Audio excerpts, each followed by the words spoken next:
Welcome to my review on DxO FilmPack 8, which uses authentic film emulations. If you're new to this channel, welcome. My name's John Warren. If you're a returning visitor, then thanks for coming back. I really do appreciate it. Now, a couple of times during the video, I am going to try to encourage you to click the like and subscribe buttons and then hit that bell notification icon so that you'll be notified whenever I create more of these educational videos. Let's move on to the topic of the day, DxO FilmPack 8. This is an amazing piece of software. If you've never shot film, all of these film looks will be new to you. However, if you started your photographic journey shooting film, you should recognize some of these preset names. Everyone's reason for using any of these presets can vary from trying to recreate a look and feel that you used before shooting digital to attempting to create a unique style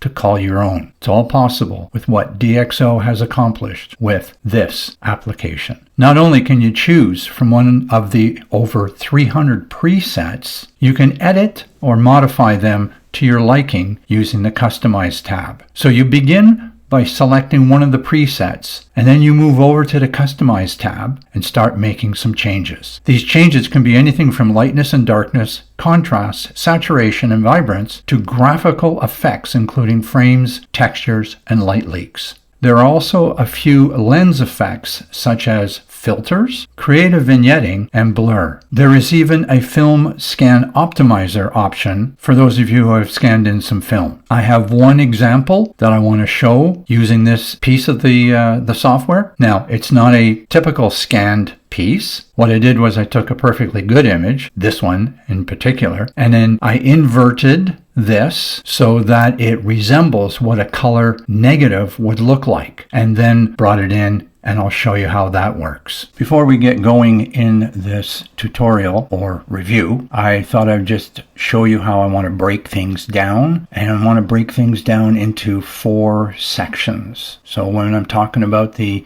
software, I want to talk first about the interface and just what it's all about and what it's doing. And then I want to talk about stuff in the interface, and one is the presets tab, which has all your film emulations in it. Then I want to talk about the Customize tab, which allows you to modify or edit these presets. And then I want to show you how to actually save your modified preset so that it's available for you to use in future use. When it comes to accessing FilmPack 8, there are 4 ways that I'm aware of right now to access all the good stuff inside FilmPack 8. And the first one is as a standalone application. The second one is from within Adobe Photoshop. There's actually a FilmPack panel in there. I'll show you that. From within Lightroom Classic as well, and I'll show you how that works. And then if you happen to have DxO PhotoLab, then you can access FilmPack from within DxO PhotoLab. So right here on the screen, I have launched FilmPack 8 as a standalone application. Right now you can see that this screen is divided into, for the most part, 3 columns. The left-hand side here is just the logo and saying check out some of the DxO Academy tutorials if you want to, or you can actually just close this down. If I click on this to close this, then my navigator panel here should scoot over, replacing it. And then on the far right side, I have my image browser. The images I want to use in this demonstration are going to be processed and cropped versions of these raw files. So I'm going to click on this to show you what I've done with the images as far as cropping is concerned. Now, the other thing I want to do is I want to get rid of this info panel down on the far left side. So I'm just going to click on this. When I do that, my navigation scoots over and I can expand or contract on that just by doing this like you can in any other application. All right, so here we go. We've got these images here. Now that I've moved this over a little bit, what I'm going to do is I'm just going to increase the size of my thumbnails just a little bit. Okay, so now that I'm ready to get into FilmPack itself, I want to talk about the interface. So let's get in there now. This is FilmPack 8's interface. Across the top we have a whole bunch of icons and I just want to take a minute to explain to you what they're all about. The first one on the far left is your save icon, and you would use that, obviously, if you chose a preset, you liked what it was, and you wanted to save your image out to your hard drive for whatever purposes that come afterwards, then you would click the save. If you've clicked on one of the presets and you've modified that preset, and you think that you might want to use that look and feel for other images in the future, then you can click on this guy, which is your Save Settings as a Preset option. Next, we have our compare icons, and we can compare our images with the before and after. So in order to see the compare feature working, we actually have to choose a film simulation or emulation. So let's do that. I'm going to come over here and I'm going to grab this black and white version here. When I click on a film emulation, we get an info panel across on the left-hand side, which gives us a brief description of the product itself. Now that we have something to compare with, okay, so I've clicked on the black and white film emulation called Adox CMS 20. Don't know anything about it. I never used it, but it looks like it's very high contrast. You can see my darks are really, really, really dark, and my lights are really, really, really light. But in order to show you the contrast and compare between the original and what we're working on, we click on this little guy here. Click and release, click and release, click and release. So if I wanted to see what this guy looked like, then I click and release. All right, so it's pretty simple in this way of it working. No wonder I don't know anything about it. It only came out in 2008. So now, if I want to compare multiple black and white conversions, then I need another way to see that. So what I'm going to do is I'm going to stick with this one here. I'm going to come to the second or middle icon, and I'm going to click on the plus sign here. And now we read compare with, and we're going to compare it with that, which we were doing before, but I needed to give it a name now, so I just gave it a name. And if I come back here and click on this guy, and if I release this, but come over here, I can click and click and click, and I get nothing until I come over here and select that, and then I can click to see the black and white, release to see the original. Okay, so let's come over here, and I now have released it from here. We're back over to here. If I click on this and click on this, I get nothing. Does that kind of make sense? Let's try something else. I'm going to use the search feature here, and I'm going to look for a film that I used years ago, Neopan 1600. I'm going to click on that. There we go. Now you might see some grain in there. Let's just zoom in a little bit. See, there is definitely some grain. I'm going to close this off so we don't have that. I'm going to come back over to here, and I'm going to click on the plus sign, and I'm just going to type in this name, and then notice I have that selected in the compare panel. And then if I click over here and click on this and click on this, I'm not comparing anything. So if I come back over here and click on that, and then click on the compare, now you have to ask yourself, am I comparing it with that, or am I comparing it with that? And now you're sitting there saying to yourself, well, this is awfully confusing.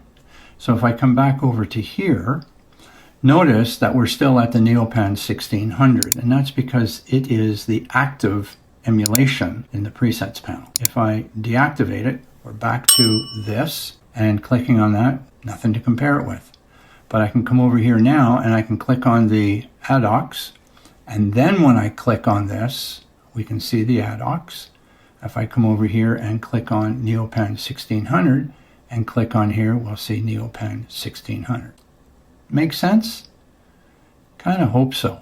Now, there's another way to compare our images, and I'm going to click on this as a side-by-side preview, and now you can see, obviously, a side-by-side preview. If I click a second time on that icon, I get the slider bar. I forget what this is technically called. And if I click on this again, I'm out. So let me go through that again. If I click on this guy to go side by side, that's left and right. If I click on this, I can now go top and bottom. And if I click on this again, I go left and right. But if I click on the icon up here that says split window, if you will, then I come over here and now I get the slider for the split window.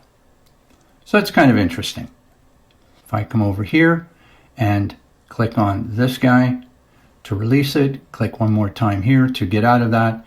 Now I'm out of the compare mode. What I'm going to do now is I'm going to come over here, and if I roll my cursor over my searched film look, you'll see there's a strike through line. If I click on that, it gets rid of it, and we're back to the beginning of everything over here. The zoom guy here works this way. By default, we're in at this, which is zoom to fit in window, and then this is our 100%. That's it. That's all. Nothing big, nothing great. So here are our modify icons, and we can crop, we can rotate, and then we can set the horizon line. Next over, we have our browse section. In the center here, we have an icon with 6 little rectangles. That is the return to the image browser that we were in before. But if you don't want to go back to your image browser, you could just hit the back button or forward button to navigate the images that are inside your folder that we see in the browse. Over to the right, we have 3 icons. By default, the display is highlighted. If I turn off the display, then my customize and presets will disappear. If I'm in the zoom out and click on that to make that disappear, well, we're still at the zoom to fit, and this is based on the height of the image. If I click the 1-to-1, now we fill the whole screen. Kind of neat. Let's click on this to go back to this way. The next one over here is our navigator window, and if I click on that to hold it in place, what we see in this tiny rectangle is what we see in our image window over here. If I put my cursor inside that rectangle, click, hold, and then drag around, I can reposition that rectangle and therefore change what's viewed in this window. Just going to bring it back up to here. And yeah, about that. That works. I'm going to get rid of that. Don't need to see it anymore. And this over here is our histogram. We all know about the histogram. Right now it's being displayed in the RGB composite mode, but you can change it to red, green, or blue only, or we can go right over to the luminosity as opposed to red, green, and blue. Up to you. I'm going to dismiss that for now. And what I want to do now is I want to go and start working with the presets. So this concludes the introduction to DxO's FilmPack 8 and navigating the interface. Next up, we'll discuss the presets and the customize tabs. The link to that video will be in the description below.